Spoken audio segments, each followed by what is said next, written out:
Spot Géoula David. Dans les Dvar Malchut de cette semaine, le Rabbi Melech HaMashiach Shlita nous parle du sujet de comment on peut transformer l'exil en Géoula, et qu'en fait il s'agit du véritable sujet de la Géoula qui dépasse tous les 4 autres sujets mentionnés dans la Torah.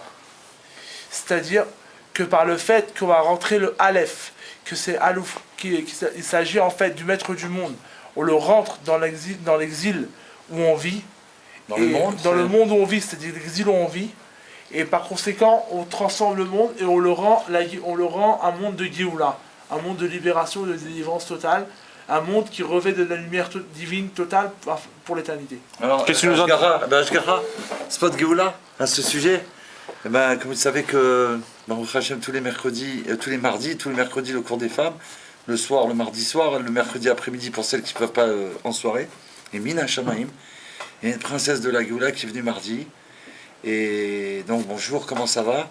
Elle me dit ça va pas du tout. Baruch Hashem, ça va pas du tout. Je dis qu'est-ce qui se passe?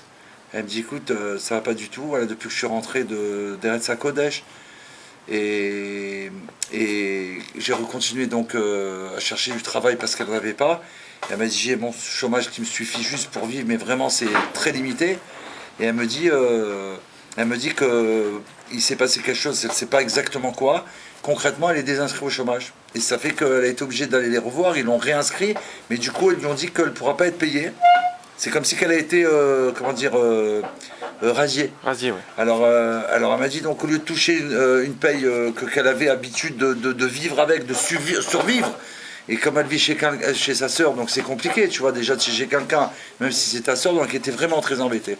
Alors qu'est-ce que j'ai dit? J'ai dit, écoute, bon, Hachem, tu es là au cours, c'est incroyable, normalement, tu peux même pas avoir les forces de venir étudier. Quand tu as un problème comme ça d'argent, de parnassa, que tu n'as pas pour survivre, tu n'as pas pour manger.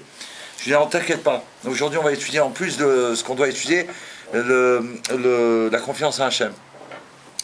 Et à la demande du Rabbi d'ailleurs. Alors on a étudié Baruch Hachem, et on est resté très longtemps, grâce à Dieu, elles ont l'habitude et ils sont rentrés. Donc pour nos internautes, tu peux leur dire aussi que toutes les épreuves qu'ils puissent rencontrer, c'est tout est Hashgacha et qu'il faut savoir les surmonter. Confiance à Dieu, justement, voilà. C'est ce que je lui réponds, je dis confiance à Hachem, t'es là, c'est pas normal a priori. Si t'es là, alors ok, donc c'est que t'as confiance à Hachem. Elle reste au chiour, on reste là, et concrètement, le lendemain elle revient, l'après-midi, donc c'est encore plus fort. Et elle vient avec un sourire, elle me dit David, il faut que je vous parle.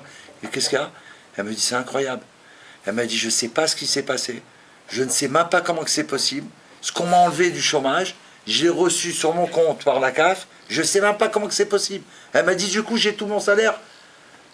J'ai dit voilà, on t'a fait confiance à Hachem, c'est ça que Dieu veut nous montrer. Toi, d'après la nature du monde, tu dois recevoir d'ici. Oui. T'as plus rien, tu paniques.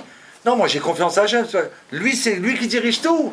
Alors il va m'envoyer d'un autre côté. Elle était avec une Simra, et du coup elle m'a dit Blin Eder, ce soir elle amène ses garçons, Bezrat Hachem, au fabricant des garçons. Et elle m'a dit je leur payerai le restaurant, puisque j'ai reçu de l'argent que je ne devais pas avoir. Ça c'est un spot Géoula.